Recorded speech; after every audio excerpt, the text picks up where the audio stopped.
This is tutorial number 30, and it covers the spline definition within Catia V5. To start off, open up a new Catia V5 part file, and once you've done that, let's go into the sketcher. So let's click Sketch, and click any of the planes. Now what I'm going to do in this tutorial is I'm just going to kind of give you a brief overview of the spline tool, and I'm going to give you a definition of the actual spline and how you can actually calculate and find the spline.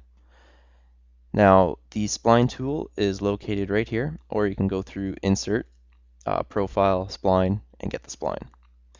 Now, if you've not already used the spline tool, you know that if you click a point and start moving it around, you're going to get a function or a profile that fits all of these points. Now, what I'm going to do is I'm going to give you an overview of the spline tool and how it actually works.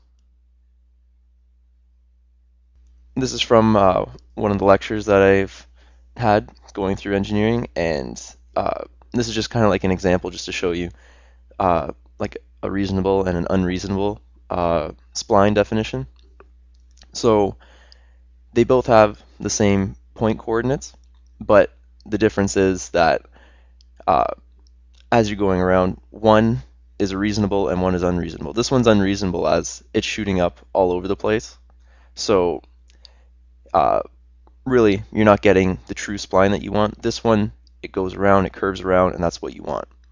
Now with a spline, each point, in between each point, each two sets of points, it's actually a different kind of function. So in here, this is function, we'll call this function x, function f, this can be function g, h, I, j, k. Each of those is a separate function, and they're totally different from one another. So this can be, just as an example, this one could be x squared, this one could be x to the power of 3, 2x to the power of 4, whatever. They're unique to one another, but you're only getting a segment of each of them. And when you get just that segment, that's what gives you the spline, so that at each, the real, I guess, key to the spline is that at each point, the transition point between the two different functions, at that point, they're the same number. So, say this is at point 0.5 here. At point 0.5, function h is the exact same as function g. So when they're at 0.5, they're the same, and you get a nice transition. So when you have something like this, it's not really true. Even though they do touch the points, it's an unrealistic spline. Now, doing the spline, if you just Google it, you can actually find there's many different ways that you can manually calculate the spline. So if we go into Paint, I'm just going to show you a couple examples of kind of like what a different spline, what it's going to do. So say we had, say this is like the y, this is the x, and say we have points going up just like this. If we have those points, and we'll change this to yellow, we're just going to get pretty much a straight line going right through them.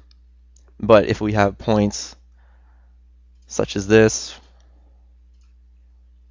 we need 3 different functions here, since we have 4 points, to fill up and to create the function. So I'll just kind of freehand. So we can say it's going to look something like this.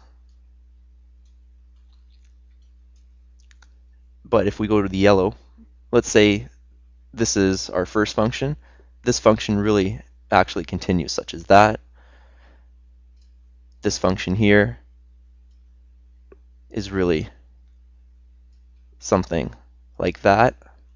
And our last function there, we can say is something really like this.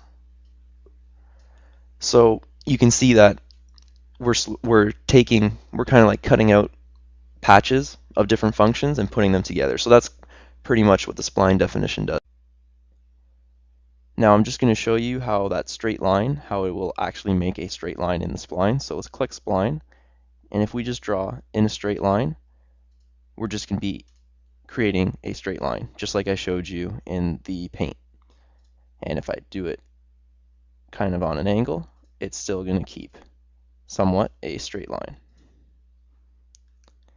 So with the spline tool, you're actually making little functions that are being connected. So when you're actually using a spline, you might be using a function and a set of points. So it can be calculated outside of Catia. And if you want to actually see how you can calculate and derive a spline through hand calcs outside of Catia and just figure out actually how these functions are coming together, you can Google it, and there's numerous ways that you can either hand calc it, or there's probably some programs you can find out there that will calculate each function for you. And that concludes our tutorial on the introduction to the spline definition.